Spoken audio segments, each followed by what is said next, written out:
It's the LIA Cast, a show where a couple visual storytellers get together and perambulate around the perilous precipice of a dangerous topic. Oh, I couldn't think of another P word. My name is Jersey Drost, cartoonist and teaching artist, and the other guy who hosts this show with me is...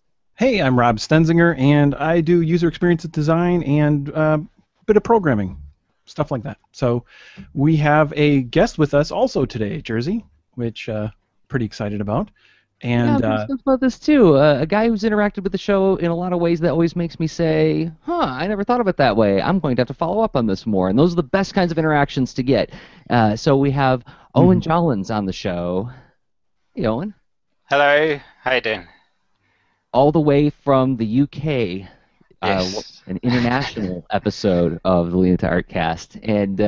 And thank you for staying up late to do this show with us. I mean, we do the show pretty late at night for over here in the colonies, but you're up really late to do this with us, and we really appreciate your time. Now, Owen, you are a full-time colorist at Hi-Fi Color Design Studio.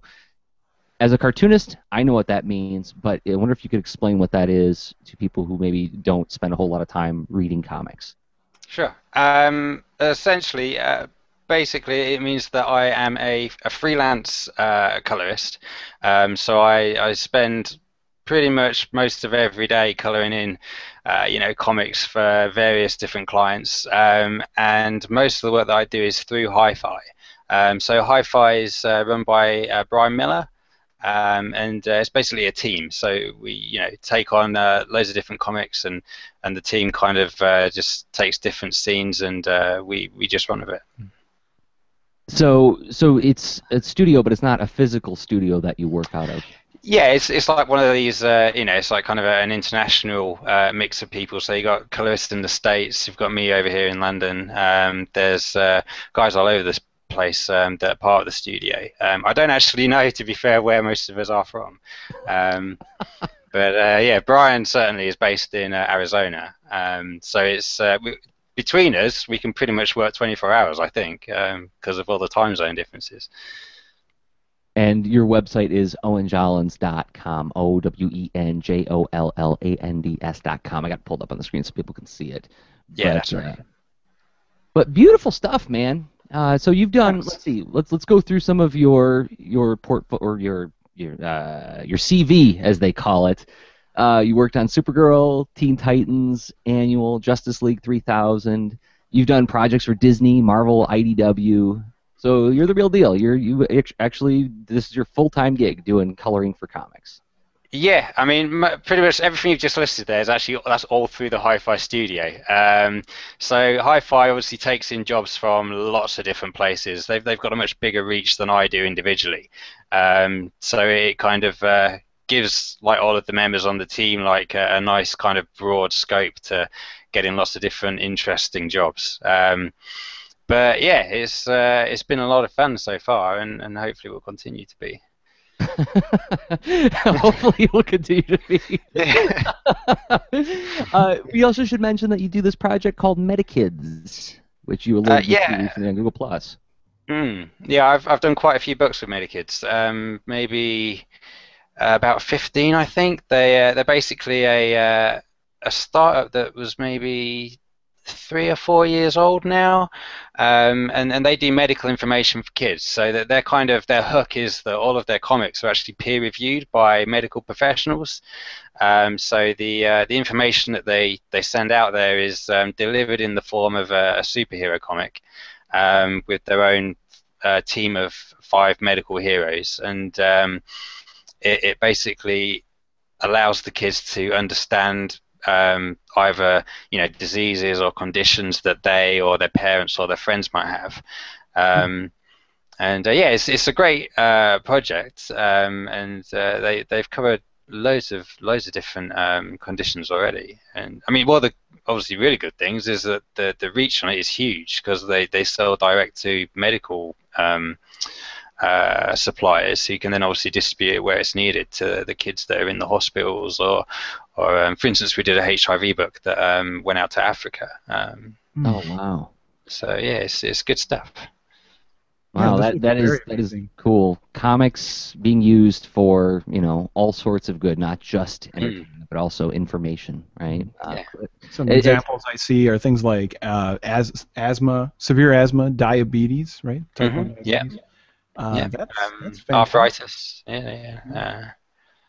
And There's quite distribution. a lot of humor in those books as well, obviously, because it's dealing with a lot of inside the body stuff, and aimed at kids. So it's really, really colourful. They're actually a lot of fun to colour, and you get a lot of little personified germs. And uh, I've done some weird stuff with mini kids.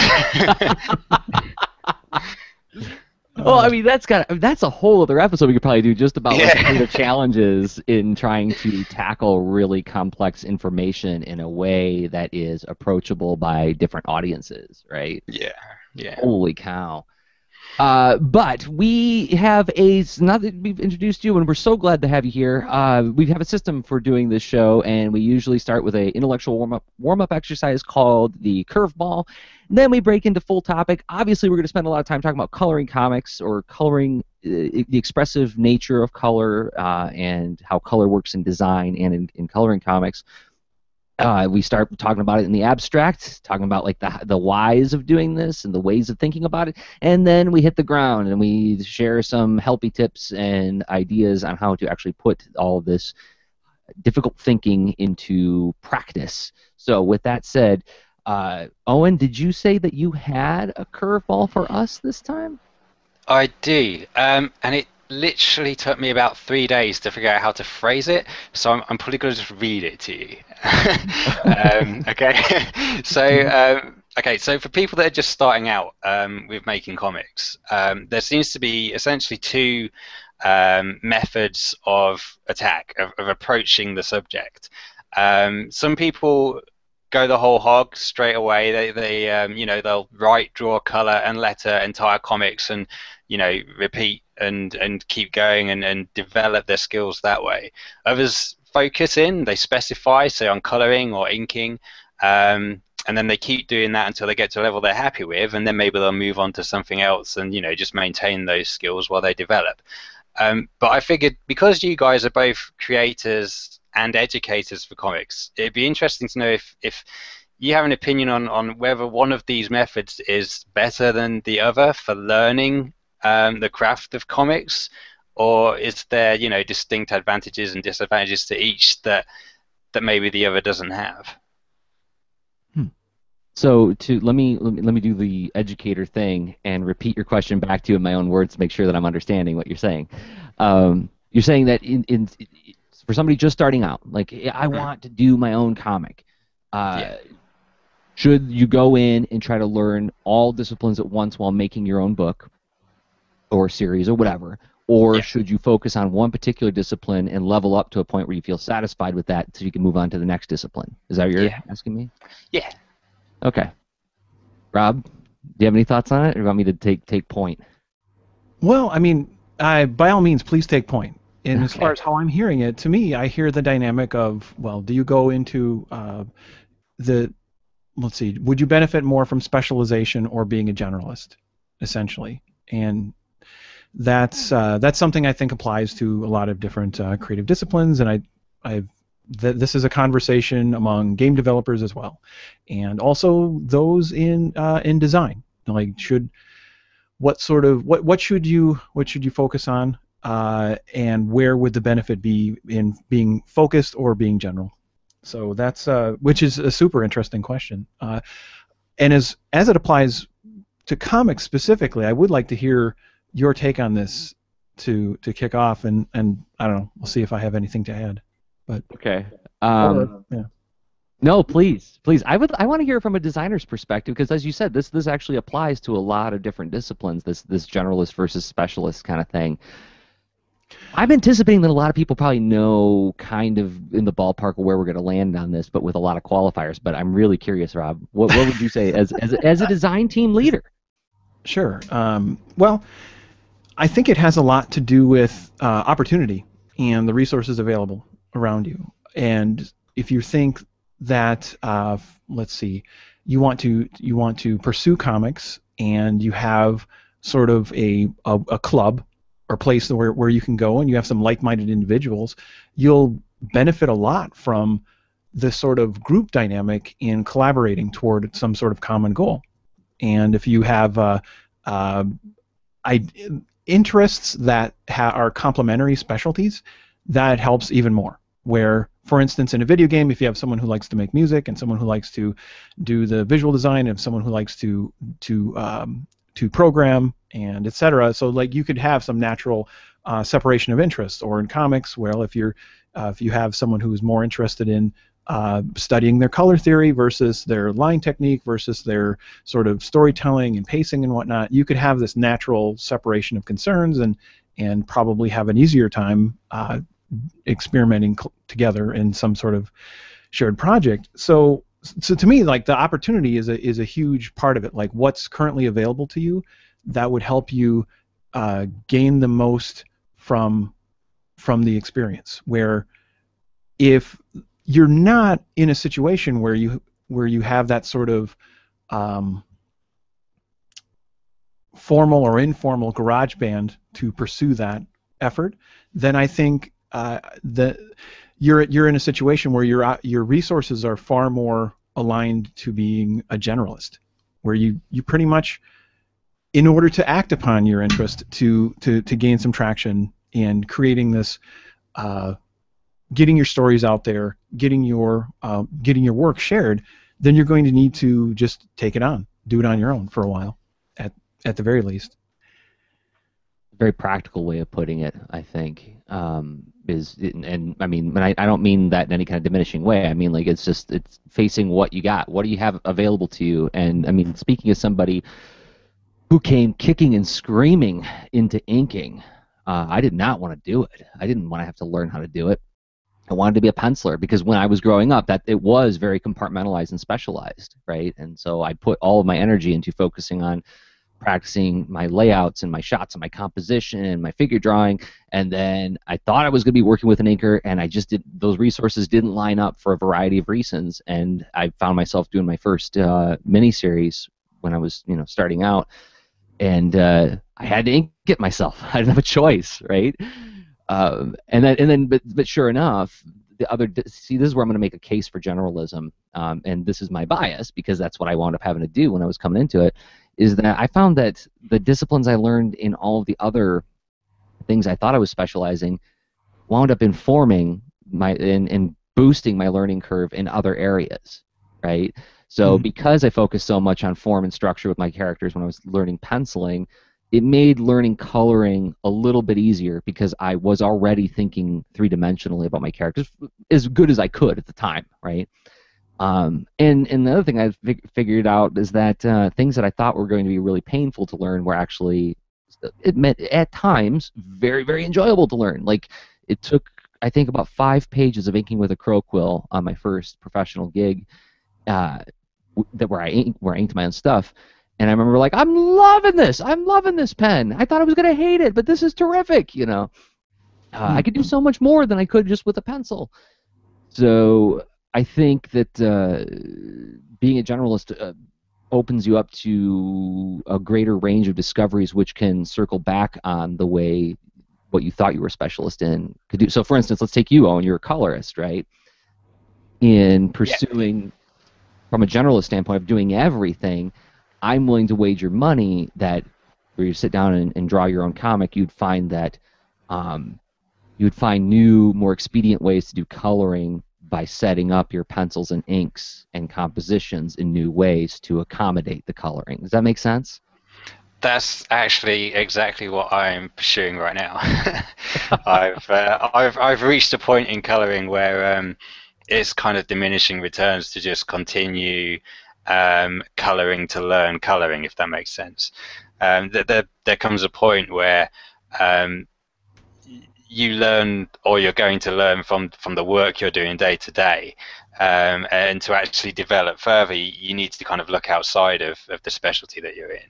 And I've obviously found that drawing is probably the right one to go for before inking, maybe. So. And I bet you the spin-up cycle to drawing would also be you'd find that increased by by virtue of the fact that you're spending so much time thinking about shape and form through your coloring work, right?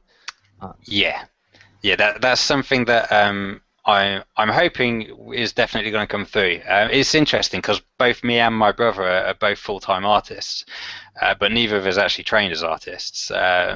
We kind of self-trained ourselves after we'd been to uni. And he's like a 3D video game artist, and obviously I do comics. And he also is similarly at a point where he's now just gone, well, guess I got to learn to draw because he wants to be a senior artist. So, and I mean, he's basically there. But yeah, it's interesting. But yeah. Rob, do you have anything you want to throw on that? I am such a typical. I'm typically so biased toward the generalist perspective because I agree that you will face some point of diminishing returns with if you follow that sort of singular path. That there's just so much to gain so quickly, even if you get a rudimentary understanding of the different disciplines, because I think it makes you a more informed collaborator for the next time you are on a group project. Yes, yes, that is huge. Like when I was working with inkers when I was starting out, and I was depending on them because I felt I couldn't do it. It made it harder for me to know whether or not they were really doing that great of a job. I mean, I could look at it and get a sense of like, oh, that looks great, but I couldn't tell when, like, is that too much detail? Is that too little detail? Are they changing things in a way that maybe they shouldn't be? Because I remember one particular project, won't name names, but when the printed book came out, some of the detail was completely lost on the paper. It just all bled together. I didn't know that much about inking at the time, so I couldn't catch that. Whereas now, when I work with a collaborator, it's because I want to collaborate with them, A, and B, because I don't need to, I want to, right? And then B is I know what it takes to do what they're doing, and it makes it easier to negotiate an arrangement between us, right? It wasn't like, here, take this thing, make it look good, I guess, right? It's more like, okay, well, I know what I'm asking you to do, and I know what's reasonable, I know what's not reasonable. It sets expectations, right? And it makes it to where we can have a line of communication where when they give something back to me, I'm like, what if we tried this, right? We've all worked with clients who don't know how to communicate with us at some point or another, right? Where they know what they want, but they don't know how to say what they want. And I think that's a situation where you're not as informed in what the partner is doing, right?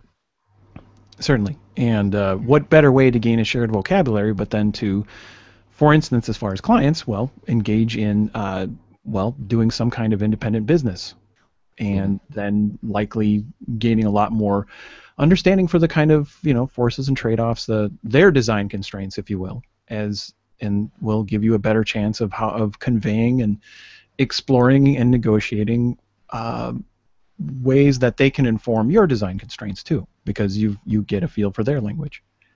And this also goes back to the last episode with Ryan Estrada, right? Where he takes generalism to a point where it's like anything that even tangentially relates to storytelling and in comics and can lead to you doing open mics, and can lead to you doing teaching, can lead you to do a whole fleet of different things that you would normally think are not in the purview of your job description, but wind up informing and bolstering and enriching the work that you do in what you consider to be your main line of work, right? Mm-hmm. Yeah, exactly. He's definitely like a super generalist. He's like the mega store specialist in generalism. Yeah.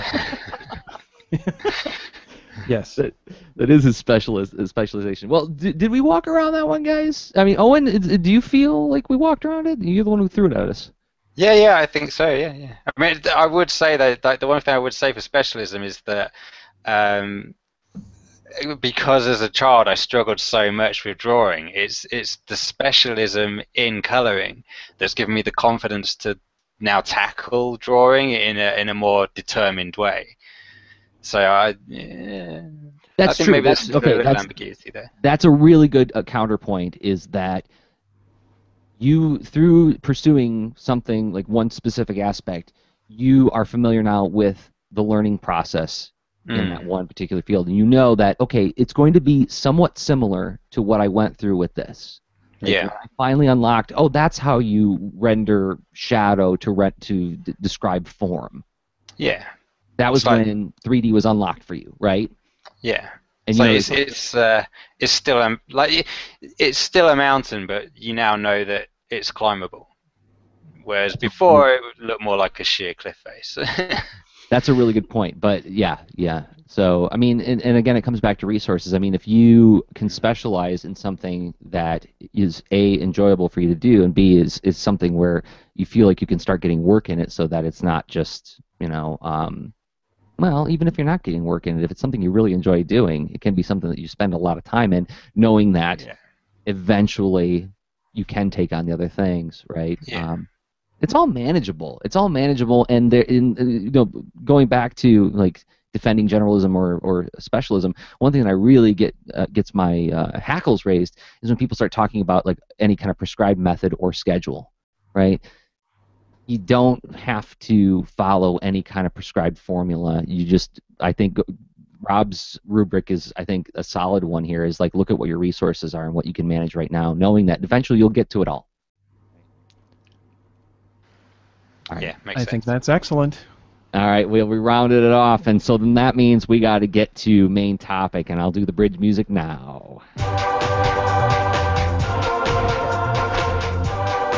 All right, so 10,000 feet up, discussing the topic in abstract, looking at it from every conceivable angle, looking for hidden dimensions, new depths, and new ways to think about it. And we're going to talk about coloring and color and design, and we have a professional colorist with us to help us, unbox this one.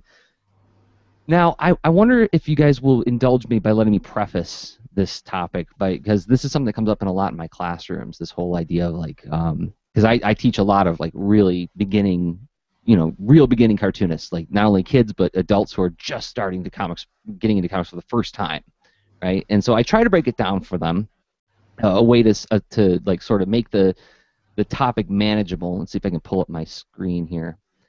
And I talk about the 4 common tools of cartooning, which I describe as, if you understand these 4 common tools, then then it doesn't matter how well you draw, it just matters how well you use these together to communicate ideas. So then the shape, size, let's spell that right, line, and color. And the thing I describe to them is that, like, we look at a round shape versus a pointy shape, right? Round shapes make us think of non-threatening things like babies, teddy bears, snowmen, whereas pointy things alert the lizard brain saying, like, hey, there's something dangerous here. Yield signs in the United States are a triangle. They also make us think of teeth, and they're dynamic, they're energetic, and so you'll see, like, a lot of something Jake Parker said at a talk he did at the Ann Arbor District Library. It was like, if you look at Jafar in Aladdin, he's composed almost entirely of triangles.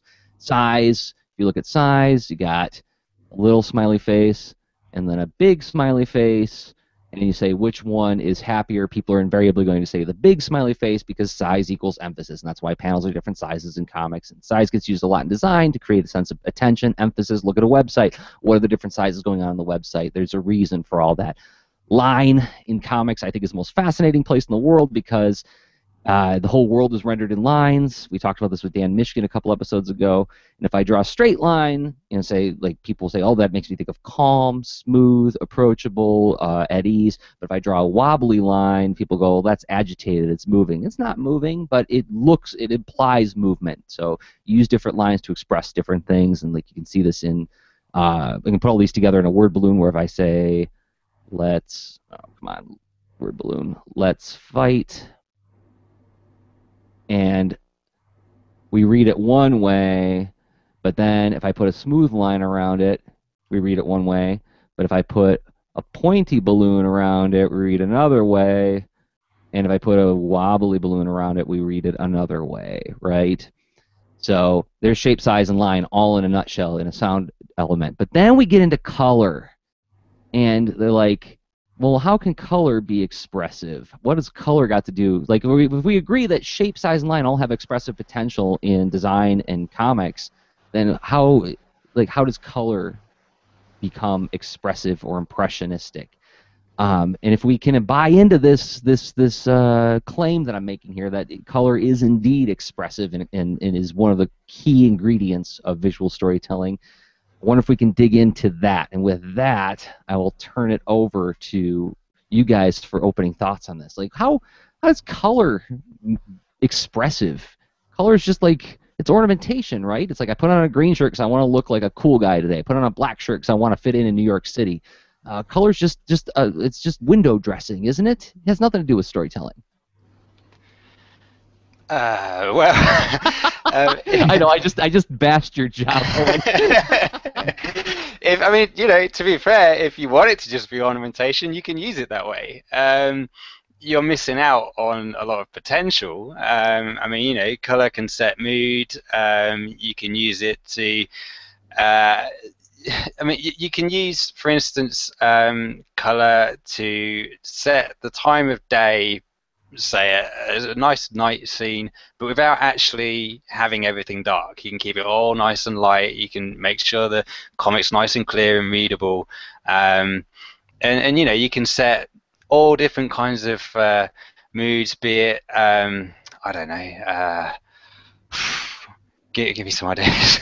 Well, You know, I mean, like what about like characters' emotion? What's color got to do with that? I mean, because like I'm a color right now, and you know, maybe if I'm a little bit hot or a little bit cold, my color will change. But I mean, that's a naturalistic thing. That's just representational. I mean, how would color have anything to do with the character's inner life or the emotion of the scene?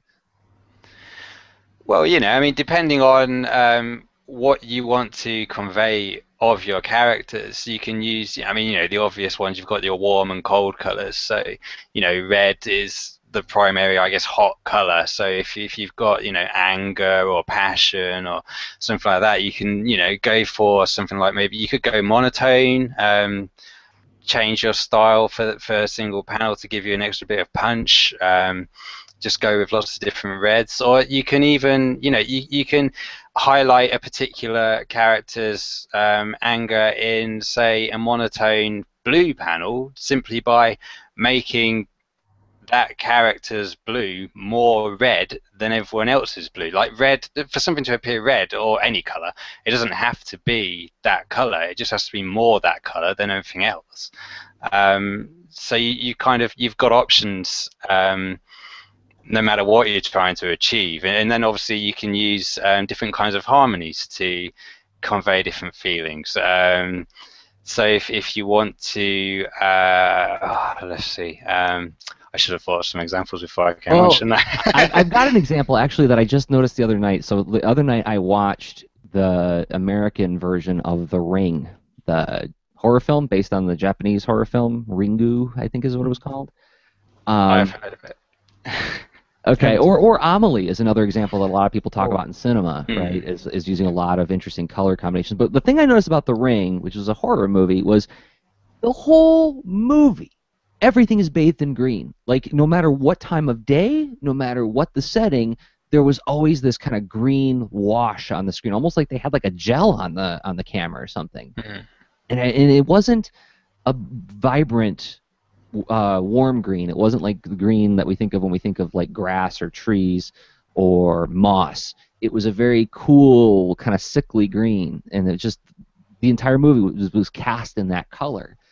And I thought about that. I was like, well, okay, well, they're clearly like maybe they're overdoing it, but they're really trying to set like this kind of sickly, disorienting feel to this entire story.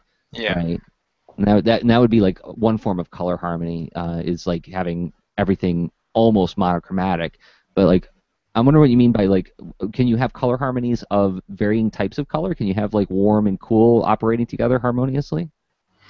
Yeah, I mean, you know, you can go for complementary harmonies and split complementary. So I mean, I think I might get the wrong century here, but I think it was maybe 17th and 18th centuries. Like the vast majority of landscapes were all just split complementary. So you had blue and yellow was your standard, you know, background, and your foregrounds would generally be red and green.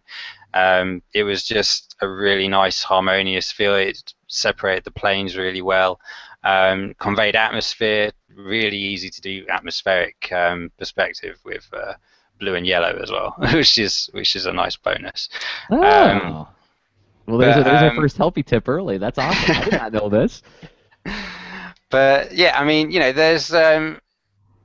there's countless examples of the classics, as it were, like using triadic harmonies and all these different things to kind of convey a meaning, and a lot of this was also done obviously way before we even had formalized any idea of what color theory really is.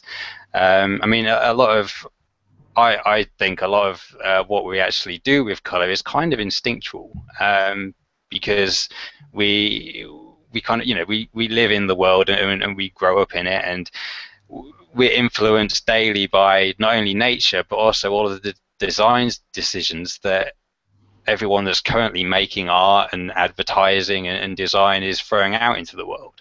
So it's kind of natural that we're going to pick up on these things just as we go through life.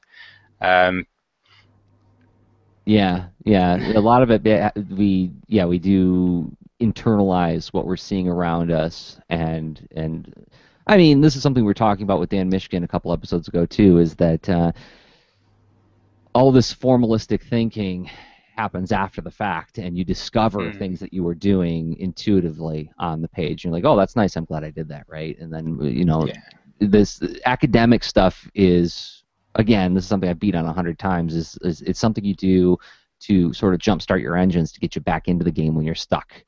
But it's not the way that you're operating when you're actually doing, right? Like when you're approaching a page, you're not going like, all right, what is the proper split complementary harmonies I need to use on this page? Let me refer to my color wheel, right? Or exactly. It's well, not really. No, like you might, if I mean, you could come on a page and you'll be wanting a specific effect. So you may well have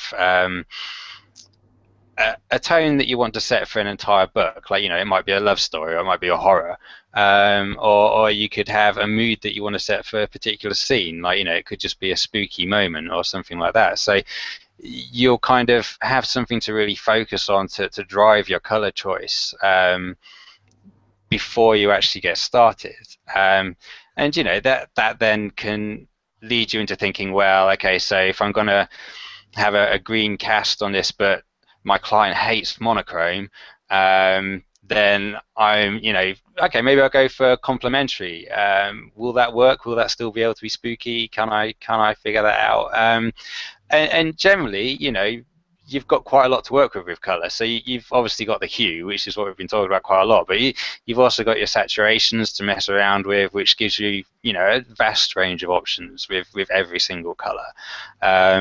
And then when you start combining them, you can pretty much get whatever you want from more. Well, I'm not going to say any combination, but you can pretty much use the colors as you see fit, essentially. The rules are there kind of as this formalized thing, but they're really suggestions. If you get the right feeling from what you're doing, then whether you've done it right or not, you've maybe just stumbled upon something that works. So sometimes you can approach it that way, but a lot of the time it's kind of instinctual. Yeah.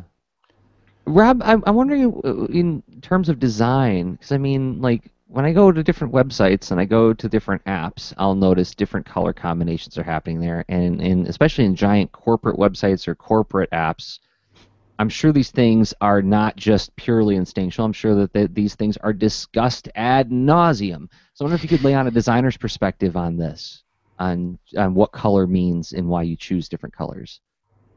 I think that it's a very similar conversation to what you and Owen have framed up so far, where I think there's sort of a combination of anthropological influence and history and fashion influence, which I'm definitely curious to hear. So we may, I don't know if I'll have an answer for you, because I may end up throwing a question back at Owen in particular, because I was because to answer your question quickly, Jersey, before dodging it, there's such different collaboration styles that drive those kinds of decisions in sort of large teams of designers and whatnot. And a lot of times it's a combination of having a strong rationale, the rhetoric skills to present the rationale and convince comrades and stakeholders into getting either good critique that helps tweak it, or whatever method you use to either chuck it and start over and just let the group decide. It depends. Hopefully it's not just a groupthink exercise, which I think a lot of times collaborative large group projects, nitpicking colors could be could succumb to that. But I think if the designers have more of a generalist skill set, they have a chance to make it a constructive conversation where it doesn't just fall into mere less intentional gut reaction where, oh, I'm tired of pink, or my my significant other never lets me wear black, or whatever, right? It's just like people have these emotional things that cue their choices, and if they have a strong position in that that group, then whatever. I mean, that kind of meanders, and unless whoever's presenting their design choices has a way to have the group participate in a constructive manner. But which I do have a thought on that too, but I want to circle back to it. Thinking of the anthropological influence, Owen, and so with that, I think about, well, human biology, and so our skin tones and what happens when we're really familiar with the day-to-day experience of being a person, of like, well, I blush, and all of a sudden there's red, and that's probably my blood or my vitality, and so maybe I have a positive feeling of that. Or maybe I've obviously seen at some point in my life where I've cut myself and my blood runs and it's red, and that's not necessarily a comforting thing.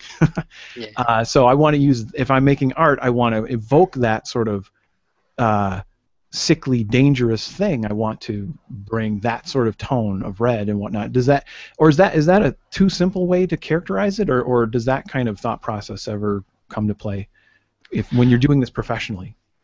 Well, I think a lot of it obviously comes down to the context as well. I mean, like you say, for instance, if you're talking about a scene with, for instance, where you have a lot of blood, then obviously the red in that scene is more going to imply, blood, danger, these kinds of things, rather than passion.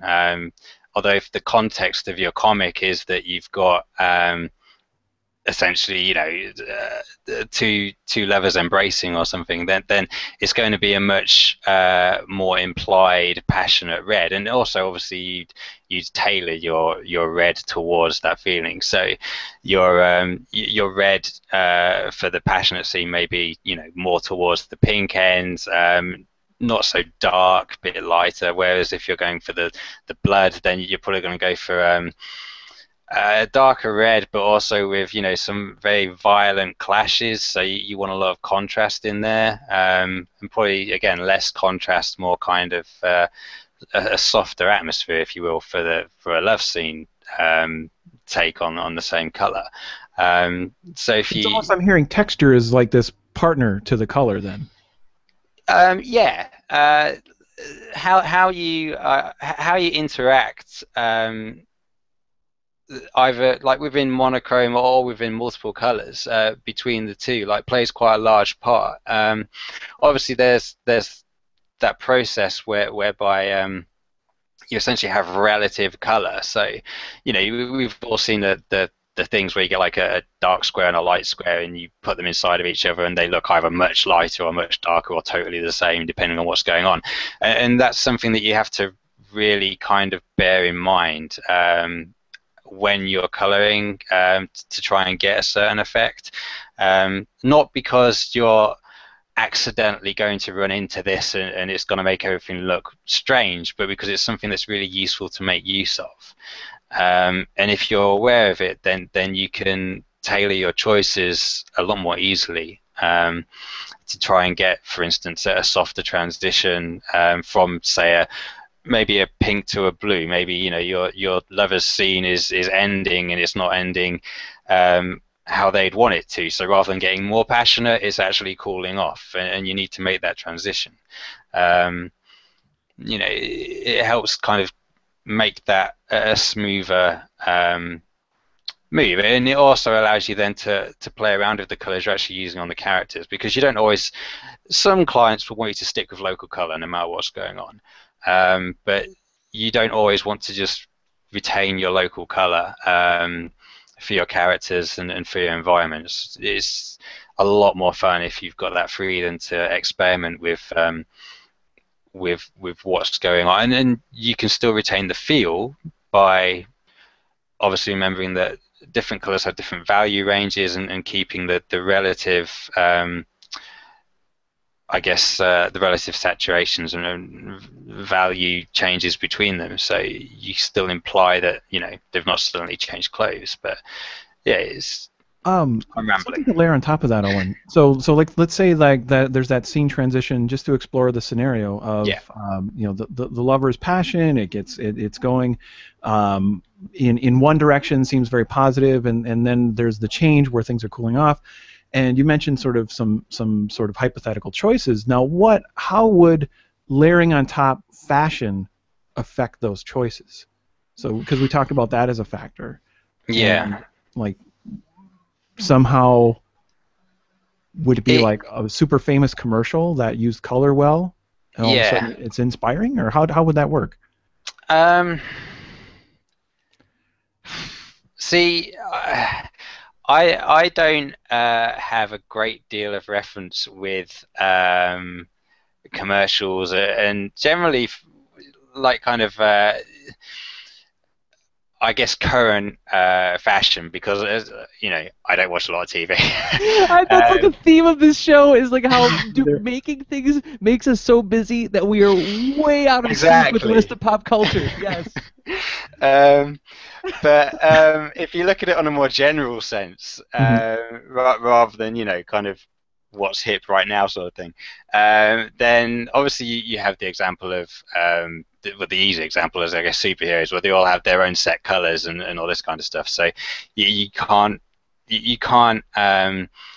make Spider-Man green just because it's going to suit a particular scene better for you. You have to kind of, he pretty much demands to be kept in his local colors, which means that you could struggle to keep him clear on a red and blue background.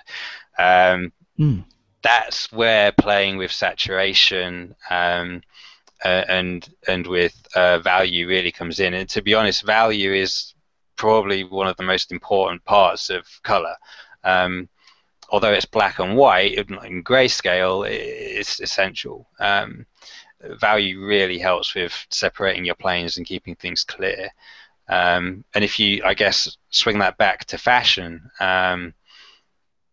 your fashion, I mean, obviously you as the colorist aren't going to choose like the cut of a dress or what's being used as the actual kind of design of the clothing. But when it comes to, if you have the freedom to do the color design, then you could tailor your color design to a love story, if that's the general theme of the book, as opposed to just being one scene of many. So you could go for your, if you've got a character who's generally quite cold, then obviously you can tailor your character with colder colors. You can go secondary colors. If you've got the two main parties that you want to attract, then again you could go for primary colors on one of them and secondary colors on the other, because then you've got a complementary pair, and so they appear to come together and to suit each other. And it's kind of subconscious. It's one of those things, again, that you just kind of, as a human being going through the world, you just pick up on it. I think of rounding back on the example you guys were discussing, this whole idea of like a splash of blood versus like the red you use for that versus the reds you use for like a romantic scene. I also think of like Hammer horror films. I'm talking about horror films a lot this week, I guess.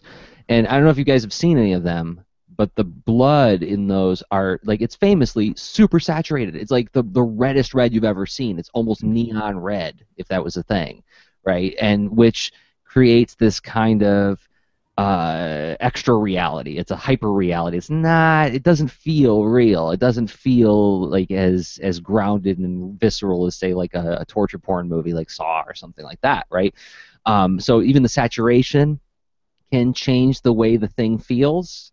But I wonder if we can come back to value a little bit and go into that in more detail, because Owen, you were kind of anticipating. Shadowing Tronics is in the chat, and he was asking possible question for later. If you're doing a black and white comic, how does thinking about color influence shading or when not to shade? You were talking about how value becomes super important when you're doing just like black and white stuff. What are you thinking about when you're thinking about tone or value in your work? Like how do you use it for different projects? Well, the first thing is probably at the flat stage. When you're putting down your flat colors, you really want to make sure that, if at all possible, you are setting yourself up with a really good solid value structure. So you essentially want to make sure that you separate your background, midground, foreground. You want to make sure that your characters stand out. They don't recede or kind of all muddle together. If you don't have that structure there within value, you're going to need a really strong color difference, hue difference, to actually make those characters stand apart. And even then, without a value difference, they're not really going to stand apart in space. You need the value to actually get that depth. So that's kind of one of the main things that you're really using it for when you're dealing with color. The other thing you really need to keep in mind is that, again, you can set up your value structure with the best intentions, but then you've made something really light and it turns out it's supposed to be red, and red's, it's got a really narrow value range and it's all dark. Oh, so okay, this goes back to our curveball, where by being a specialist, you're fighting a lot of battles here. You're shooting for clarity, you're shooting for tone, you're shooting for mood, right? All of these decisions are happening all at the same time in just one particular channel of making comics. Hokey smokes. That was a question by Shadowing Tronics of bwmedia.wordpress.com. He participates in all the shows, and we never give him a link shout out. And he does really great reviews. People should go check out his site. Well, okay. Well, you mentioned earlier, Owen, clients and what the client wants.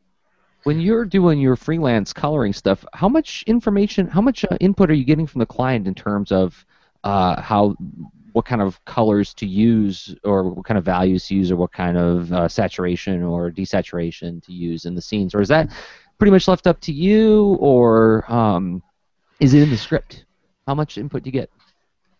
It obviously is totally different depending on which client. I won't name any names, but I'll give you some examples. I've had clients where you'll be asked to essentially make everything pop.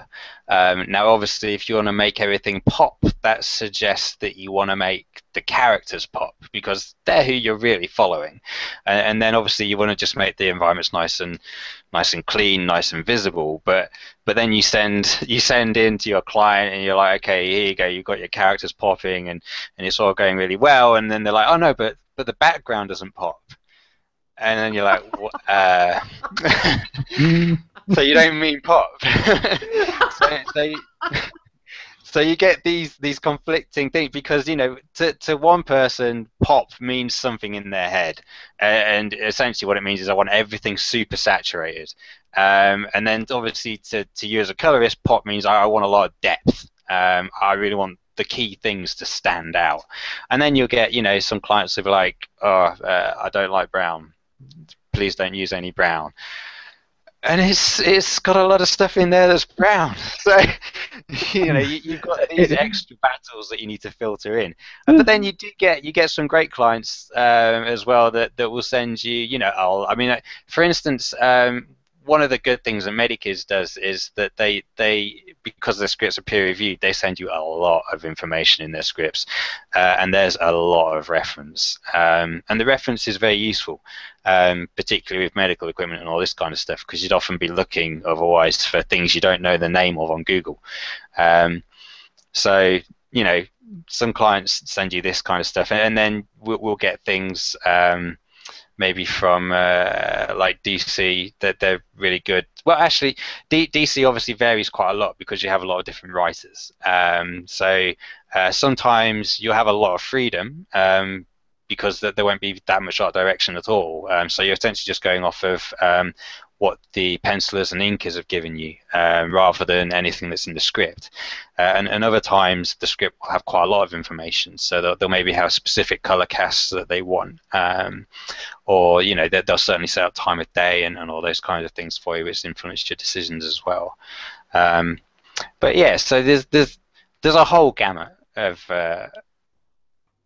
good and bad things that can come from clients, and it comes in all the different ways. It can come in email, it can come in feedback after you've completed a page, and that's the worst one, is when you've sent in a page and it's like, oh well, I know in the script it said daytime, but could it be at night? Oh, and when that happens, you can't just throw an adjustment layer on it and be like, we're good. No, not even 15 adjustment layers. I've tried.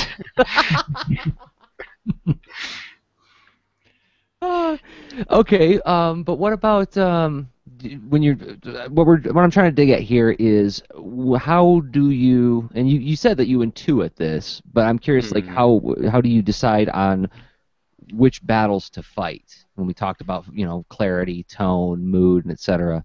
Do you think about that when you're thinking about? Do you think about the audience at all? Like, who's this for, or do you think about, like, is it just a reading of the script and you're like, this is how it feels to me? Like, is it a visual thing, like where you see the colors of what the palette should be, or are there any other like ways that you approach like building a palette for a scene?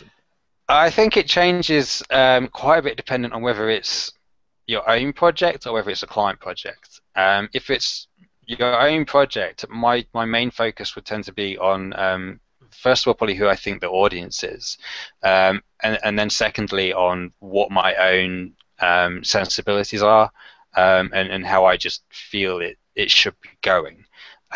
Because there's obviously no one there really kind of giving you direct instructions as to, I do or don't like this, and this or that should be a certain way.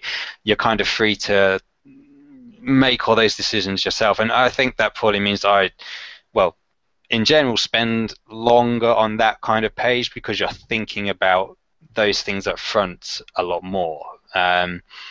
When it comes to work from a client, because there's that extra direction, probably the first consideration is, okay, what does this client like? Because again, for instance, if I take Medikids as an example, they don't really like you straying from local color, and I've in the past done things where I'd maybe try like a monotone foreground or something similar, and you send it in and you think, okay, that looks great, that's going to be really good, but then they come back and obviously they still want the local color. So there's no point in attempting those things if you know that client has certain things that they prefer. The client is paying for it and the client gets what they want. So that's always your first thought with a client piece, is what do they want. Beyond that, I'd say you go by the script, you go by the ink. So what's the writer and the artist doing? Because obviously you want to do the best job for them that you can, and then you kind of think, okay, so what mood am I trying to set here? Do I have the freedom to play around with the local colors? I mean, with superheroes, often you want to stick to the local colors a lot, because obviously that's preferred, but you do still have wiggle room. So you can generally, a panel on a page here and there, you can kind of really just kind of let loose and do whatever you like. And you can, 8 times out of 10 maybe get away with it. And that really lets you kind of explore those different options. Like if you really want to go for that monotone cut for an extra bit of impact, or that super deep scene or something. So yeah, I'd say client, then audience, then me.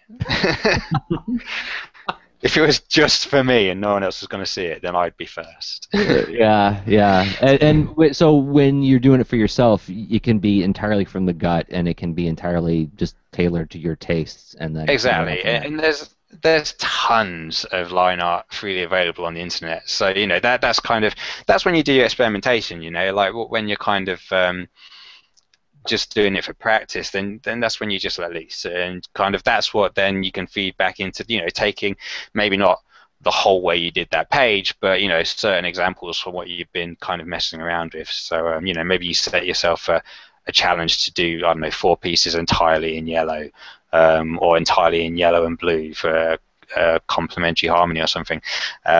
You can then tie those into a panel here, or half a page there, or maybe even an entire scene if it fits. I have a follow-up question, but I think it belongs in the on the ground section, so I'm going to hang on to that one. Is there anything else in the 10,000 feet up that we didn't get to, Rob? No, I don't. There's one thing I am curious about where you mentioned audience a couple times, Owen, and I'm really curious about how you does primary does gender factor in to target audience and regarding color. And I'm just which I'd assume it probably depends on the client or whatnot, but how does that play out? I'd say what you just said is key there. I think gender would possibly factor into the coloring decisions dependent upon the client. Personally, I would not factor in gender. I don't think girls like a set of colors and boys like another set of colors. I mean, the internet is full of the pink backlash, and individuals and people in general seem to have picked up on this whole, girls and boys are pretty similar, but there are still a lot of companies out there that obviously may well say, well, this is for girls, so we think that you should have, a lot more pinks in this, or maybe this is for boys, so it should be, I don't know, more saturated, and because this is for girls, it should be a little more toned down, a little more pastel. Or personally, I don't think that's really true. I think that it's much better to suit the colors to the actual story. Some stories would call for pastel, some stories would call for saturation. But audience-wise, I'd say I'm thinking more about maybe the age group that you're looking at primarily, rather than gender. Quick question before we go to on the ground. What do you do to level up? So you talked about the specialization. Now, obviously, there's the work. There's the work itself, and there's heuristics, and there's just grinding through it and learning from feedback loops that happen between you and the client and you and audience and so on. Yeah. But is there anything else that you do to keep your mind active on this subject, or that you used in the past to keep your mind active on the subject? And I ask, I have a really vested interest in this. I mean, as somebody who trains young people, like, what things could I point them at to help them level up at color? I kind of feel like it's one of those things that well, personally, I feel like I'm leveling up all the time, which on the one hand is great because you think, hey, I'm making progress. On the other hand, it's awful because you look back at something you did 2 weeks ago and you hate it, and it is constant.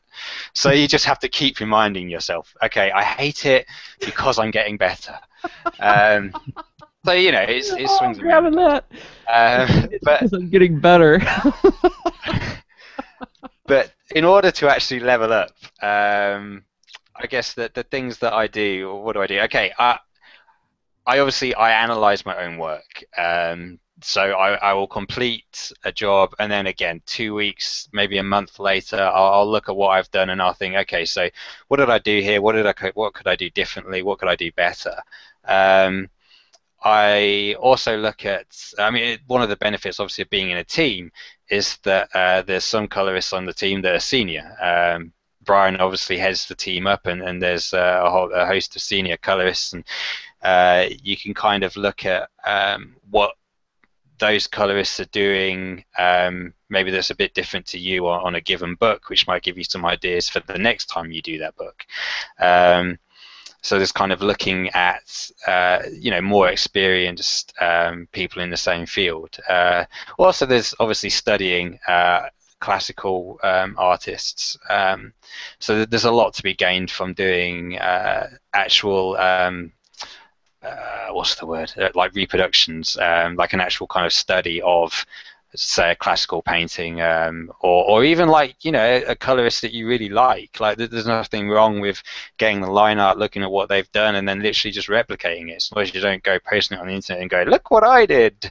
It's a training exercise. As long as you remain aware that that's what you're doing, then that's fine, and that's a really good way of kind of getting inside someone's head is to recreate what they've done, or well, try to recreate what they've done.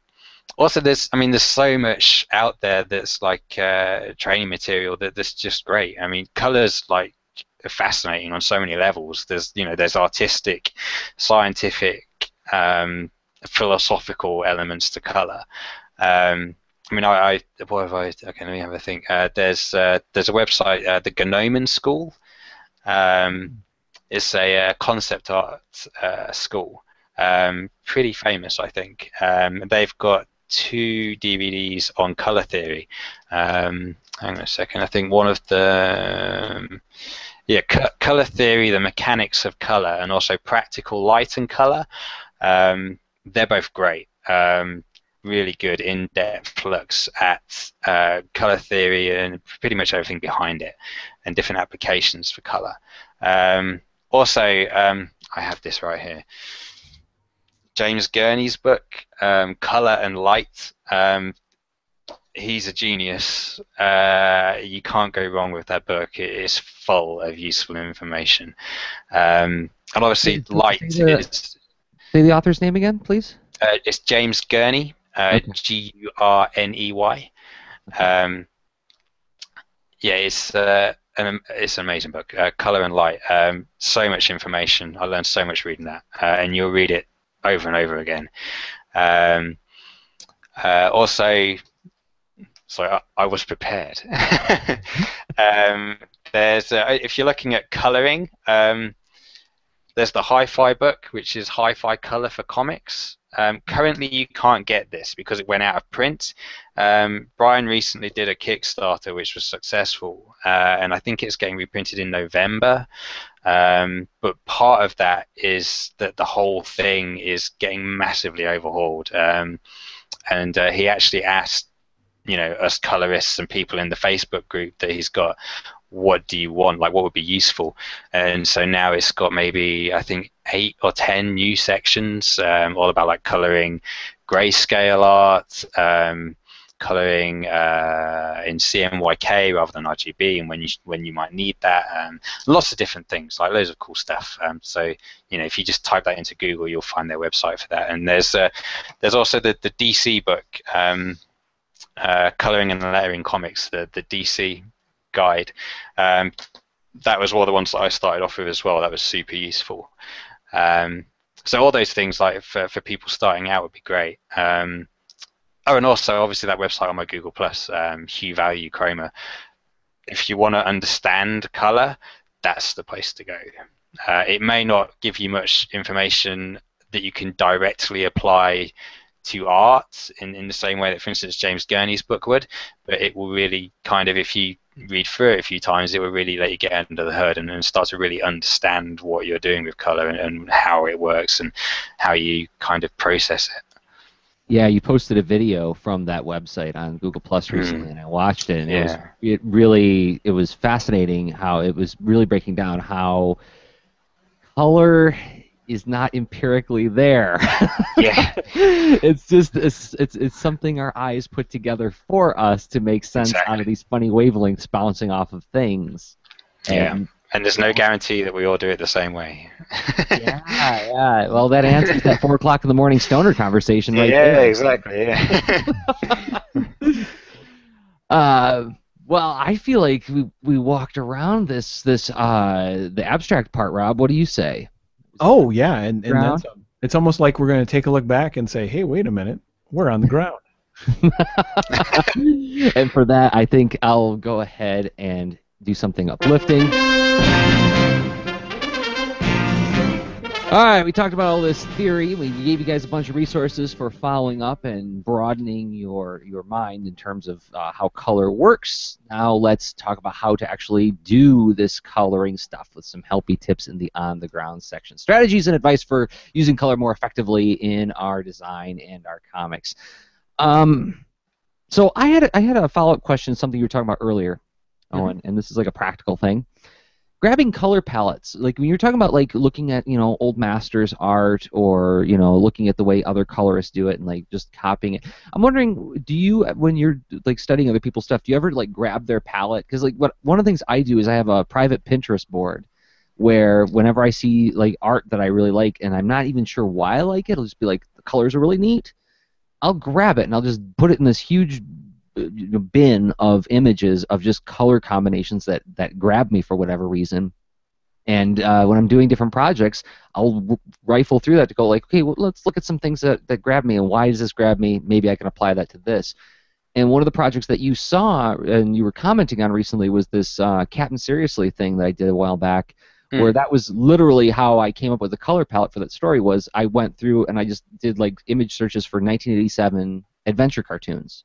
Like, all right, what are the color themes that I'm seeing in all this? Wow, I'm seeing a lot of purple, and I'm seeing a lot of purple contrasting with oranges and yellows, so I'm going to try to do a lot of that just to see if I can replicate it. Oh, and the palettes are super saturated, so I'm not going to have any gray in this comic. It's going to be all just the purest hue of this color that I can possibly use kind of thing.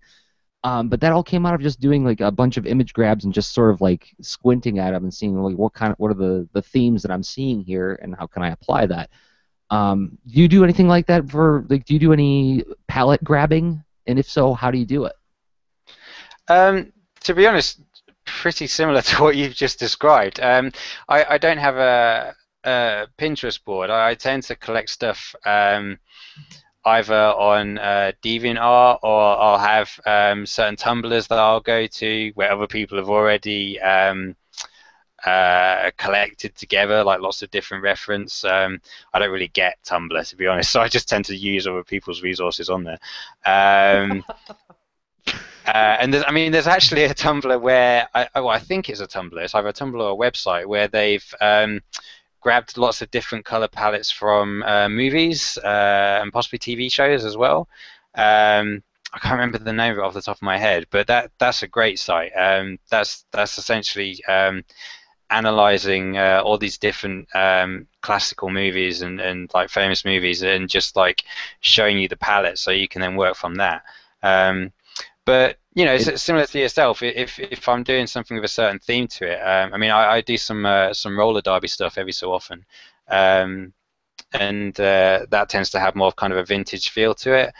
So I'll look for vintage posters and kind of try and figure out what kind of color scheme is going to give that feel to the piece that we're kind of doing today. So you maybe knock the saturation down and obviously stick with the roller derby colors, but keep it a bit more low key. Not so much rendering, keep it quite flat. Those kinds of things. But yeah, I actually have quite a lot of palettes on my hard drive, but I'm not particularly great at keeping them organized. So I tend to end up setting up a new palette every time I start a new job. And it kind of keeps it fresh that way. I think one of the problems with having a series of palettes that you refer back to quite often is that your work can end up looking quite samey. obviously, if you're doing like a superhero comic, then I'd retain like the standard colors for Superman or Batman or whatever. But if you're doing your own work, or if you're working for a series of different clients, then using the same palette over and over again is obviously going to get a little bit boring and kind of leave you a little bit stuck. So you don't want to just find a palette you like and stick with it, or even a few that you like and stick with them. You want to keep on mixing it up. Rob, what do you do to grab palettes when you're designing? Well, I feel most comfortable when I'm using a couple of different utilities that allow me to just to do some wrangling and observations and stuff. Something like when I'm working, I will play with both my iPhone and OS X, where there's the color schemer app in OS X, and there's actually an iPhone version of it too. But I've not had as much like benefit playing with the iPhone version versus the desktop. So it's essentially a way to reverse engineer the color relationships in sets of colors that I like, and it helps me understand. Oh, cool! This is split complementary. Neat. Or it's sort of it's like the difference between writing out your math by hand versus using a calculator or a spreadsheet. It's just it's a handy shortcut. And it also helps browse like a palette inspiration site that's built into it, which is Color Lovers, spelled in the UK fashion for color, and that I find really helpful with just jumping in and exploring colors by what a palette that just catches my mood. So I'll do a search on Color Lovers and get a head start from that, but then start playing with it and dissecting and mixing and mashing, and then actually being able to sort of check my work by using the color relationships in the color schemer app. But another app that I really dig and haven't used in a little while, but did poke around with recently is Think Ink. And I could have sworn you mentioned this to me, Jersey, ages ago, but maybe not.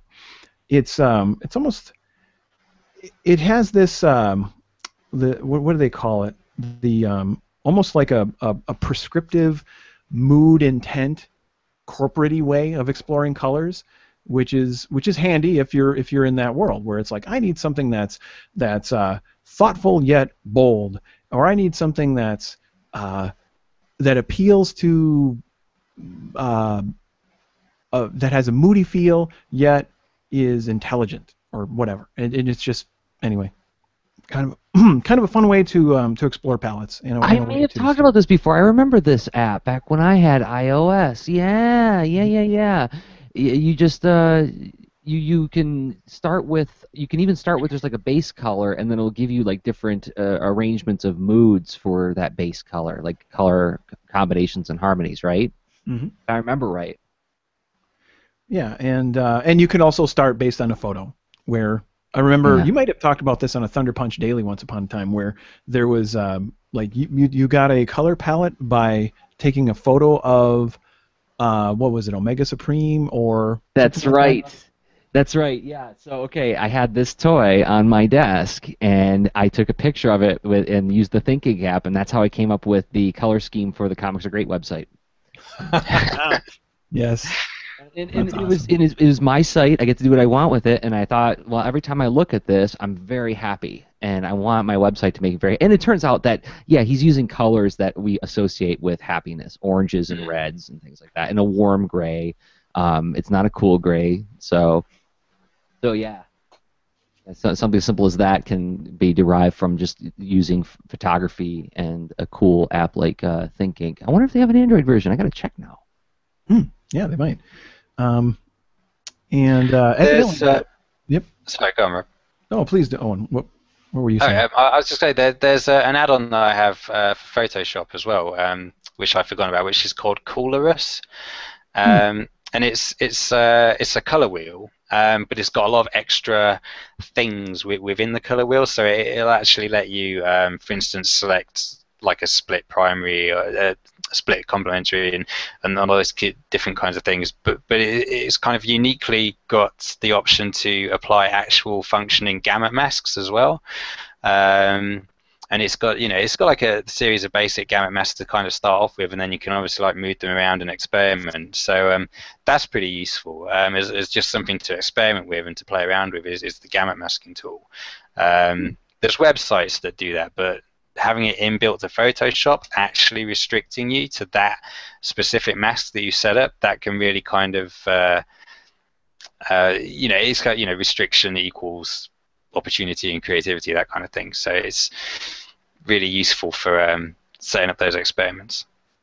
What was that tool called again? Coolorus. So it's Coolorus. Cool. Yeah. All right. Well, talk about palettes. Let's talk about like actually like breaking down the page that you're going to work on that day. First of all, I want to know what kind of software are you using for your work, Owen? Pretty much Photoshop for everything. If I'm doing lettering, I'll use Illustrator. But the coloring work is always Photoshop. I can't think of a single time I've not used Photoshop, to be honest. Well, that's good to know. I mean, it's still the industry standard, pretty much, for comics coloring, right? Yeah, totally. I mean, actually, no, I tell a lie. Actually, in the past, I did use Coral Photo Paint before. I think that probably turned into Coral Painter. And I've also experimented with GIMP previously as well. But Photoshop by far has been my favorite tool. And like you say, it is the industry standard. I mean, if you're going to be working with people, you're going to be swapping files back and forth with a flattener, then it's probably going to be PSDs. Okay, so you do use a flatter. Yes, when I'm doing freelance stuff, I get everything flatted. When I used to work in a bank, I'd even get my practice stuff flatted because I was that lazy. But one of the nice things of being on a team with Hi-Fi is that they actually sort all the flatting for us, so they come over pretty flatted from the studio. Wow, that's pretty awesome. Yeah, it's nice. For those who don't know, that means like throwing down the base colors on the page, that the colors can just go in and not have to trace out all the shapes of the characters and fill it with color. All you have to do is go into those flats and start editing the colors. Which is a huge job, but it's a tedious part has been removed for you. Yeah, exactly. The most tedious part of flatting is actually cutting out all the shapes. So, just sorting out the colors is fine. When they're doing that, are they doing it aliased or anti-aliased rather, or hard edges on the colors? Always the hard edges. Yeah, if it's anti-alias, then it's not going to be much use. I think once I've had some anti-alias flats, but you send them back. You can spend ages trying to fix them. And actually, like a little helpy tip for people out there: if you find that you've flatted something, but maybe you check your resolution and you're at 72 dpi and you really wish you'd done it at 400, you can upscale your flats. If you have like a high resolution line art, you can upscale your flats without getting anti-alias in there. You just need to make sure that you select the right box that says nearest neighbor when you're upscaling your resolution, and you can keep all those hard edges. Yeah, I only found out about that one myself recently, and oh my gosh, that is just—it saved my bacon. You curse all the times you didn't know about it, though, don't you? Oh my God, yeah, so many lost hours where I did something at the wrong resolution, and then I guess I'm reflatting this one. But there's when you're upscaling it, when you go into image size and changing your resolution, there's a couple boxes at the bottom, and one of the boxes is check the one that says nearest neighbor, and it'll keep all of the hard edges in your flats intact. That's a big one. That is a huge one. Okay, so you got the flats. Are you're working in Photoshop? So now we can dig into a Photoshop question. Are you coloring using the channels method in the DC Comics guide, or are you using layer method, or I mean, like what's the process of building out the colors on this? It's the combination of the two, really. Generally, the way that we do it with hi-fi and kind of the way that I've adopted is you will put your line art into the channels. And kind of on an alpha channel underneath the colors, and you will then also have an alpha channel with your flats in. The alpha channel for your flats is really just there as like kind of a guarantee. So if you accidentally mess up your flats layer, then you still got that there that's totally untouched. So you can just bring that back in. Having the lines in the channel is really useful because it means that you can select your pure colors without the black getting in the way. And we often color grayscale line art as well. And if you're going around using the color picker on grayscale line art and you've got your lines in a layer, then every single time you pick a color, it's going to be different. So using the channels is really useful in those instances. When you're actually coloring, obviously I color in layers. I know of some people that color in the RGB channels. How they do it, I don't know. It's like magic, but I mean they get great results from it. Some really nice work. I've tried to unbox that, try to figure it out, because I remember when I first read about using the channels that way to actually render the color, it was really like reading another language. I just could not wrap my brain around it. Yeah, but I've seen some amazing results from doing that, but I don't understand it. Layers, definitely stick with layers unless you're really desperate to learn that method. But yeah, so generally I try to keep the layers quite low, but again it depends on who I'm coloring for. If I'm coloring for a client that I know often comes back with a lot of changes, then I keep a lot of layers because it gives me a lot of editability. If it's a new client, I'll keep the layers, again, just because I don't know them. But if it's a client I'm comfortable with and you know, someone that we kind of got a good working relationship and you know that they're not going to really come back with any major changes or anything that's too difficult to fix, then I tend to just keep flattening things down as I go through. You know, it keeps the file size down. Obviously, if you've got a powerful computer, it's not too much of a problem anyway.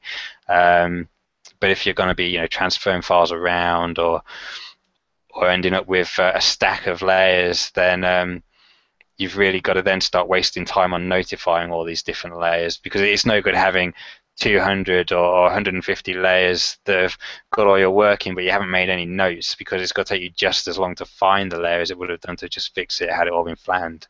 Yeah. So yeah, essentially, label your the more layers. Yeah, well, I mean, the more layers, the more editability, but also the longer it's going to take you. You said 400 DPI? Yeah, coloring at 400 DPI generally, yeah. A couple of times I've done it at 600, just because people want a lot of options sometimes. Like they want to blow it up to be a banner, and even if they did, it wouldn't need to be that big. But it's easier just to go with what people ask. If they want something supersized, then it's fine. Yeah. Although generally, if you're working on a laptop or not so powerful a computer, I really wouldn't recommend 600 DPI. No, it starts really crunching on files with a lot of layers. The RoboForce comic I do is at 600 DPI, and I color it in a way where not only are there a lot of layers, but each line art element is on its own layer. So like if Max the robot, he'll be on a layer, the foreground rocks will be on a layer, the background rocks will be on a layer, and then their flats are all on their own layers.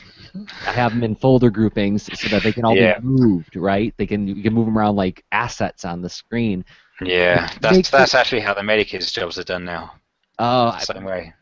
And it's to get double duty out of stuff, right? Because then they can like take those guys out of that panel and use them for advertising. And I totally get it; it's very economical, but it means gigantic files, right? Like absolutely, huge. I have pages that are like 1.5 gigs, you know, in size. So yeah, I had one maybe a few months ago. I think the last Makers project I did had over 50 line art layers on it.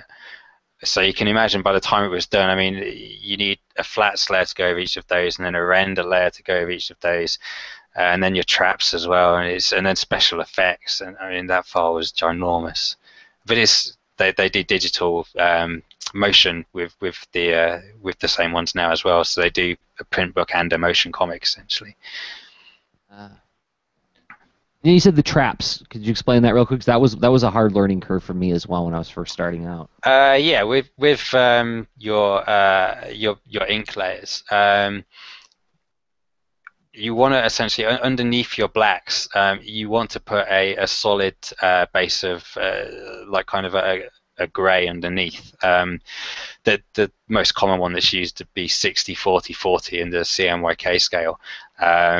And then you multiply your blacks on top of that. And obviously you also you squeeze in the grey, so it's I think standard is like 2 pixels smaller than the black line, so you don't get any overrun. Essentially that's because when it comes to actually sending it to the printers, you want to make sure that you don't have if there's a little shift in the plate, you don't want to have really bright colors showing through. You want to make sure that your blacks are solid, so they all have the same grey underneath them, and then you want to make sure if there is a slight shift that it's something subtle.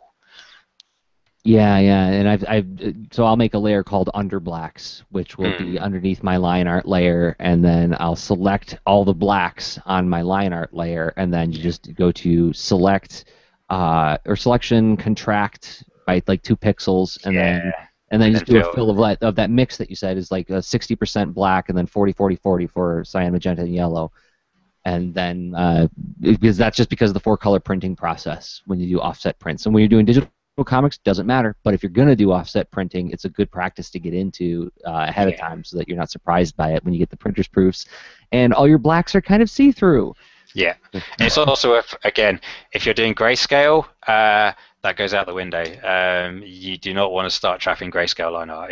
You'll drive yourself mad, and your work will look horrible for it as well. You just got to make the blacks as black as you can and cross your fingers, essentially, with grayscale. Hope the printers mix the ink well when they... Yeah. Okay, well, what about, Photoshop's a pretty pricey piece of software, Owen. I can't afford it. What other options are there? I mean, and this question goes to both of you guys. Like, what other options do we have for somebody who's just starting out in coloring? Well, there is GIMP, which is essentially a freeware version of Photoshop. It's just stripped down. Personally, I didn't get on with GIMP that well, but I think that's largely just because essentially I was messing around with it towards the time when I was first starting out, and I got Photoshop quite quickly. I moved on to, I think, Photoshop 7. So I think, if you're kind of looking for a free tool, then GIMP's probably a good one to start with. You just got to stick with it. Likewise, though, you can download Photoshop for free, the CS2 version of Photoshop. And start using that. You might have some compatibility issues with some of the add-ons, like for instance Colorist I mentioned earlier won't work with CS2, that's CS5 and up. But as a program, it's pretty solid. And you can achieve things in Photoshop. So there's nothing anyone's doing in digital painting or comics today that can't be achieved in Photoshop 7 or CS2. It's just maybe a bit easier with a few extra bells and whistles in the later programs. Personally, though, my experience beyond those programs is pretty limited. I've tried coloring in Illustrator. That's just as expensive as Photoshop, though, and it's also a lot harder. Yeah, I had children's book illustrator Janie Ho on the Comics Are Great show a couple years ago, and she actually did a demo of drawing in Illustrator. I watched her do it. I saw it happening before my eyes, and I was still like, "What is happening here?" Yeah. but I mean, if you can, I mean, that would be, if you're just starting out, that would actually be a good program to learn, because more and more I'm finding clients want all the work done in vector for the same reason that you mentioned earlier, Owen, with why they'd have you do something at 600 DPI is they want one drawing to be something they can put on a billboard, something they can put on a T-shirt, put it on a frisbee, put it on whatever, but they don't have to worry about resizing it because with vector images you can blow it up as big as you want without any image degradation. Yeah. Actually, so I did use the Illustrator for I think 30 or so episodes of Art Geek Zoo, and I used it for a varying amount, varying portions of the my comic creation process. I ended up landing on later where I just regulated it to my layout and lettering and sound effects, but I did actually do the full coloring and whatnot in there, and it's something that I mean I've not really landed on using a flatting tool because I don't know if I just haven't, like, I experimented with the BPelt plugins and whatnot, and I just didn't jive with that workflow. And I know, like, if I really wanted to get good and fast, that's what I would get comfortable with. So for me, it felt fine and even fairly productive to just essentially use with a given color, remove use a fill color and no line color, and then use the pencil tool with the setting to autofill, and then I would just, as I would, draw in little portions of whatever character or object I was seeking to color, it just would slowly, all of a sudden, blobs in different shapes would go boop boop boop boop boop, and then fill it in incrementally, which it was okay. And vector is pretty awesome overall, but that can be taxing on your computer as well. If you have I found that that by having all of my line art and everything else, and especially intricate line art that had a lot of detail. I mean, there's all of a sudden different resources that your computer is having to deal with years ago. But I think it depends on what kind of art you're trying to fill in, and I don't know if I would recommend that approach, but I have seen others do that as well. Specifically, Javen Ackerman of thewinchcomb.com. Winchcomb. Grabbing this for the show notes. All right. Well, I want to respect Owen's time because he is up super late with us. So I want to get to hardware. What hardware do you recommend for people who want to do this coloring stuff? Personally, I use a desktop PC. I've never been an Apple fan. So I mean, I did a workshop with an Apple once. I couldn't figure out where the CD went, so it's just not for me. But I personally use a desktop because they're relatively cheap to build your own, and you can get super powerful computer that can cope with anything you can throw at it.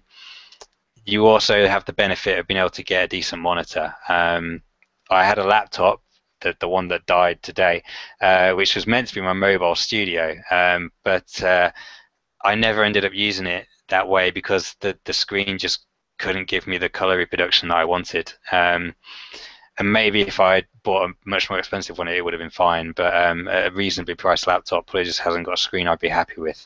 Having said that, I also really, if you want to take coloring seriously, I really recommend getting a color calibration tool for your monitor. Personally, I use the Spider 3. The Spider range is great, but if you haven't got your monitor calibrated, you don't really know what you're getting, particularly if you're going to print.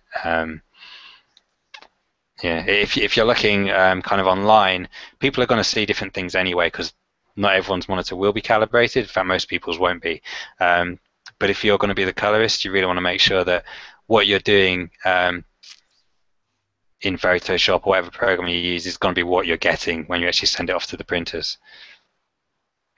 No, yeah, that is a big one. If you're going to be doing stuff that does four-color printing, I mean, with on-demand printing, I don't know for sure how important it is. I don't know how good their color representation is going to be, or how well they can guarantee certain colors, right? Yeah. Are they going to be able to give you a Pantone matching color, right? This is going to be PMS 2638, and it has to be. Can they do that? I'm not sure. That'd be worth actually asking around about. But what about input? When you're coloring, are you just using, like a standard tablet like this, or are you using something with screen input? Yeah, I've got the old Wacom 4. I've got an A4, I guess medium now, Wacom 4. I used to have, I still got it, an A3 Wacom 3. I stuck with that for ages after I bought the Wacom 4 because I was just under the impression that a bigger surface area was better, but it's really not. It maybe is for some applications, but for coloring comics, it gives you arm ache. Like, it's so much distance to go for. Saying that, I would love a Cintiq, and I really want the massive one. So hopefully, I'm thinking, on a Cintiq, the arm ache isn't such of an issue because you're there on the screen and it all makes sense. But yeah, if you look at the again, I'm kind of a perfectionist, and the larger Cintiq just has by far the best color reproduction. Although it weighs 40 kilos, and I live on the 4th floor with no elevator. Good Lord, forget about it. I'm not sure how that would work. And also, wait, now how many stone is that? That would be like 5 stone? 40 kilos is about half what I weigh, so yeah, about 5.5 stone. Yeah. Oh, good Lord in heaven! So yeah, I saw a video of Dave Gibbons using the big Cintiq. It was like the 21 HD or whatever it is. Yeah. And it was on a swivel mount, so he could just like, stand in one place and spin it around to draw however he needed to, and it looked awesome. But as he was spinning it, you could see the weight, you could see the inertia of the thing as it was spinning. I was like, if you're in the way of that thing, it's gonna hurt. Yeah. Apparently, a lot of people actually get them and then end up dropping them because they put them on their desk and they don't realize that their desk isn't certified to hold that kind of weight. So, you just get a regular computer desk and it just gives way. Yeah. Is that a Tumblr site too? I have a sturdy desk, so that's not a problem.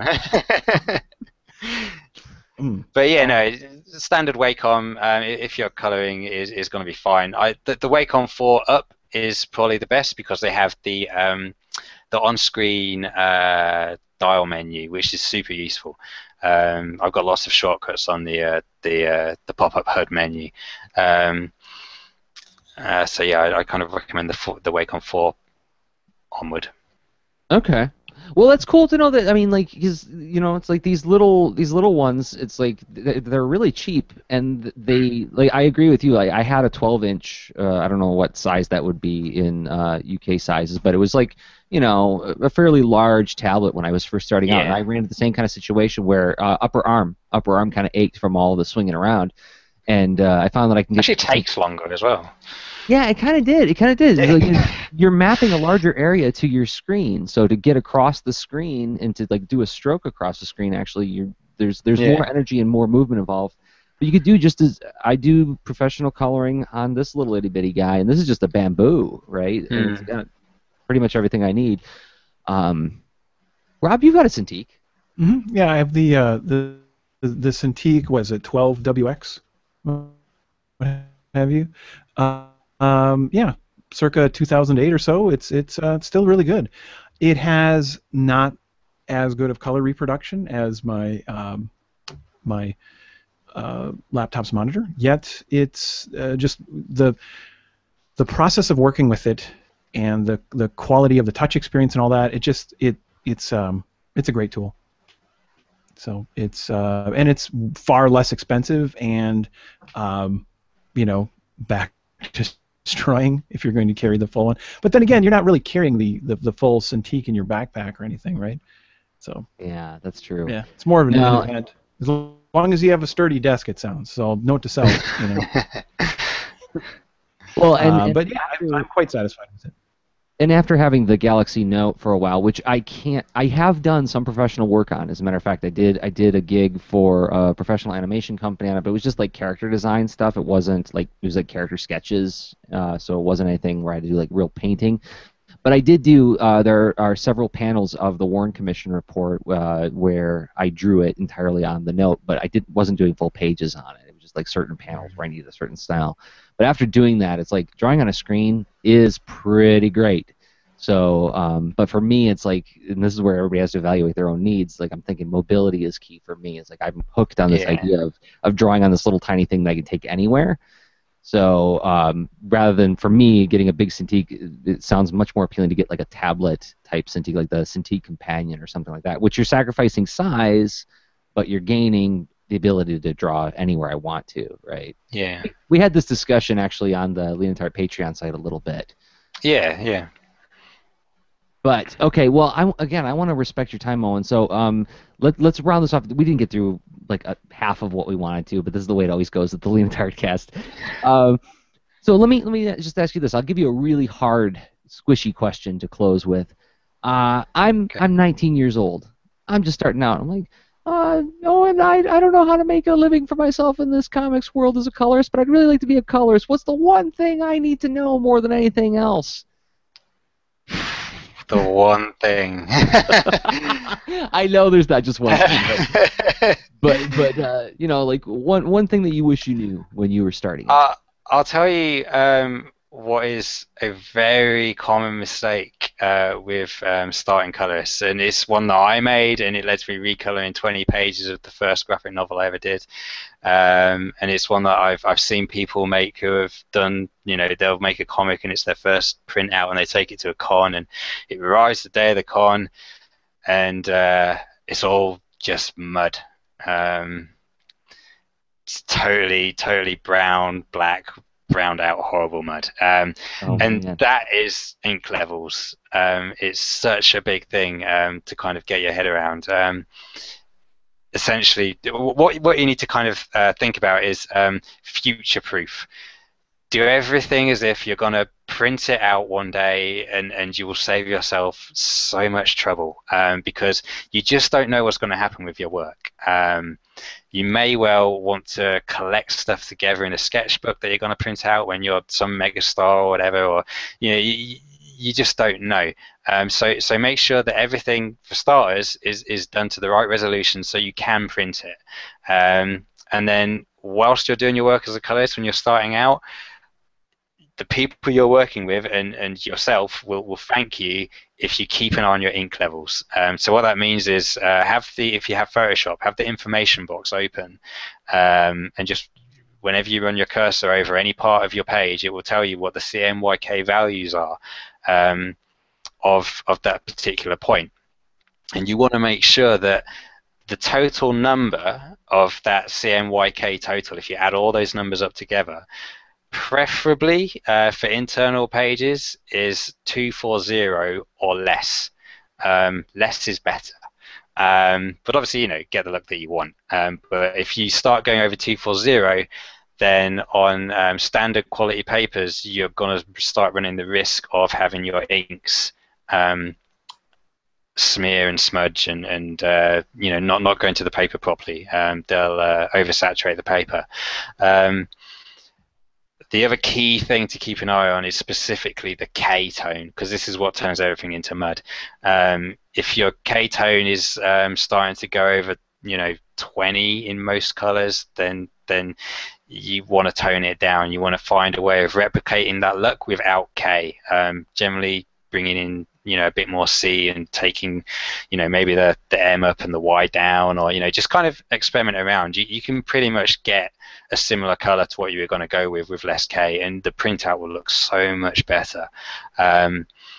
If you're doing brown or dark red, you will have K-tone. There's no way around it.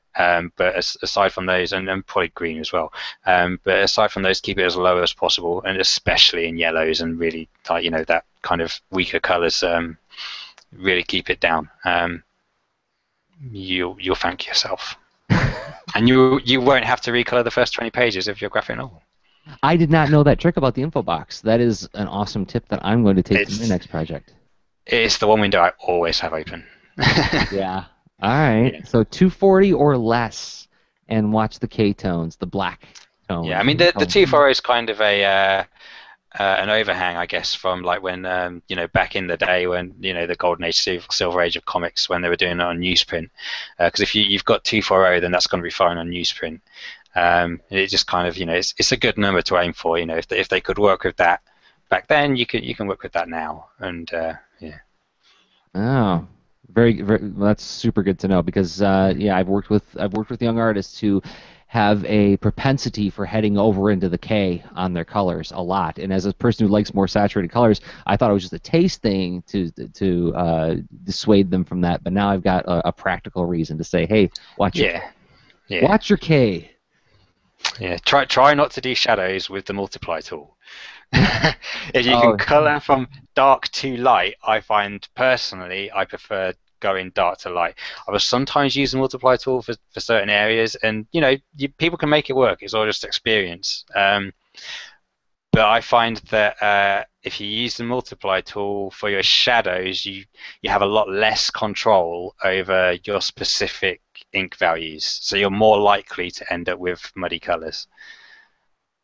Interesting. Okay. So yeah, because I've seen that too, where somebody will just like do a multiply layer and they'll put all their shadows on that layer, which is like 20% gray. It can work great. And a lot of people use it very well.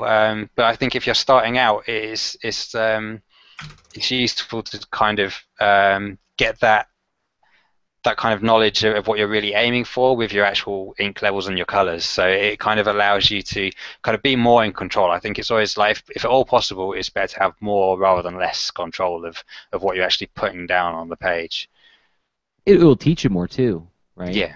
Yeah, for sure. I mean, you'll learn more about the way color interacts with one another because you're having to make more deliberate choices because you have more control. Yeah. Yeah. Owen, thank you so much for doing this with us. This was super, super enlightening. There's like several things I grabbed in this that I was like, oh, I didn't know that. I didn't know that. I didn't know that. So I know I benefited personally from this discussion. And I as well. Is there anything that you want to? I have a ton of notes. It was this is a near Dan Mishkin level of notes I've been taking. Which that's at a high bar. I don't know. Yeah. That's not obvious. Be honest, it's pretty early in the morning here. I was a little worried that I was just rambling gibberish. So. Yeah, it always feels that way when you're doing it. If I said a few good things, then that's great. No, it was great, and I pray you'll come back for more of this and other topics. But is there anything today, like, so somebody listening to this is like, that Owen guy, he is a sharp guy. Where should they go? Is there anything you want to point them at that you're especially proud of that you want people to look at? To be honest, I've not actually got any personal jobs on at the moment. I'd say of the work that we're doing at Hi-Fi, I'd really recommend checking out Justice League 3000 because it's a very fun book, and Howard Porter's art is amazing and great fun to color. So check out Justice League 3000 if you haven't checked it out in the stores. Yeah, aside from that, there's my website, which is owenjollins.com, and if I do pick up a personal project, then I'm sure I'll be posting about it on there. And there's also my about.me page, obviously, so about.me Owen Jollins, and I'll link to anything I do in the future. All right, so that's where people should go to follow you. And your comic colorist on Twitter as well. Yeah, I couldn't believe that was available. Yeah. I was surprised about that myself. I was like, wow, when did you join that he managed to snag that one? Like, you're the comic colorist. Yeah. There's no other. Weirdly enough, I ended up talking to someone who writes comics, and Comic Writer was also available, so he then snagged that, and that was like, what, 6 months ago? So, yeah, no one's picking these names up. Okay, wow. Awesome. All right, well then we got to do our housekeeping, Rob. So we got the Patreon page, folks. If you enjoy the show and you want to, support this show and the efforts that go into this show, you can go to patreon.com/leanintoart, and that's where you can find all of the shows get posted there. But then we also have our extra leans, the shows we do in between these live stream shows. And we also have this new thing that we've been doing called Open Mic, where we start with a topic and we open up the discussion. This one is for patrons only. So, pledge $1 or more to support the show, and then you be part of this circle of trust that we've set up where we can have private discussions that nobody else gets to see. But if you don't want to support us financially, that's awesome. Another great way you can do it for free is by going to iTunes, give us a star review. You don't even have to write a review. Just give us however many stars you think it deserves. But if you write a review too, that's awesome. That helps more people find the show. If you're watching the show on YouTube, giving the video a thumbs up helps more people find the show as well. And we appreciate all of the nice comments that you guys share and the awesome reviews. We've been getting some more reviews lately, and it's super gratifying to see that people are enjoying what we're doing. Right, Rob? And absolutely. And worth plugging and noting, because it's about a month away when the Warren Report, a graphic investigation of the Kennedy assassination, comes out on September 16th. And it seems that you can follow and jump into that, and I imagine conveniently order it via this handy link, comicsaregreat.com/WR. comicsgreat.com/WR is the short Worth link to mentioning. get you to the listing where you can find out how to pre-order it. Mhm. Pre-orders help a lot with getting the book, making the book more notable and putting it under the eyes of people who will give it reviews and things. So some really nice things you can do is put it on your to-read list if you use things like Goodreads. Just pre-ordering the book through whatever bookstore. I mean, what's the one? Uh, the local bookstore site. Oh, right. There's like an indie bookstore.com. IndieBound.org helps you find the book at your local bookstore. You can pre-order it through your local bookstore. But it covers a lot. A lot of the stuff that went into that book is stuff we talked about today. A lot of color stuff that I didn't get to when I was the colorist in the book. I did the lettering and I did the layouts on the book and half of the art in the book, and it was with Dan Mishkin, and I'm super, super proud of it. And it'd be really great if everybody went out and got a copy for themselves and a friend, and you can get it paperback and hardcover September 16th. And I'm going to be doing some signings here in Ann Arbor, in Lansing, and in New York City in October, and I'll be sharing dates about that in the weeks to come. So, but thank you, Rob, for reminding me of that. So, My pleasure. okay. Well, we've reached the end of another episode, and thanks again, everybody, for downloading, listening, and watching. Thank you, Owen, for this awesome discussion, and I hope we have you back in the near future. And thank you, Rob. Yeah, and thank you, Jersey. And I do look forward to having Owen back because we've had a lot of great, thoughtful comments from him in the past on different episodes. So, anyway. Yes, he's a great guy to follow. It was a lot of fun, guys. So yeah, thanks for having me on the show. Follow him up on Google Plus, people, if you do use Google Plus, because he shares a lot of really interesting stuff there too. So until next time, everybody, I've been Jersey Drozd of leanintoart.com and Jersey on Twitter. And I've been Rob Stenzinger of leanintoart.com and Rob Stenzinger on Twitter. Okay. Show notes for this episode can be found at leanintoart.com. You can also follow us on Twitter at the user leanintoart, and you can reach us via email at leanintoart@gmail.com. And remember, leaners aren't wieners. Thanks for listening.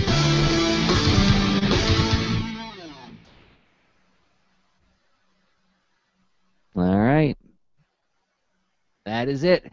We're going to kill the stream, so thanks everybody for hanging out and watching and commenting. We'll see you guys in 2 weeks. Good night. Thank you very much.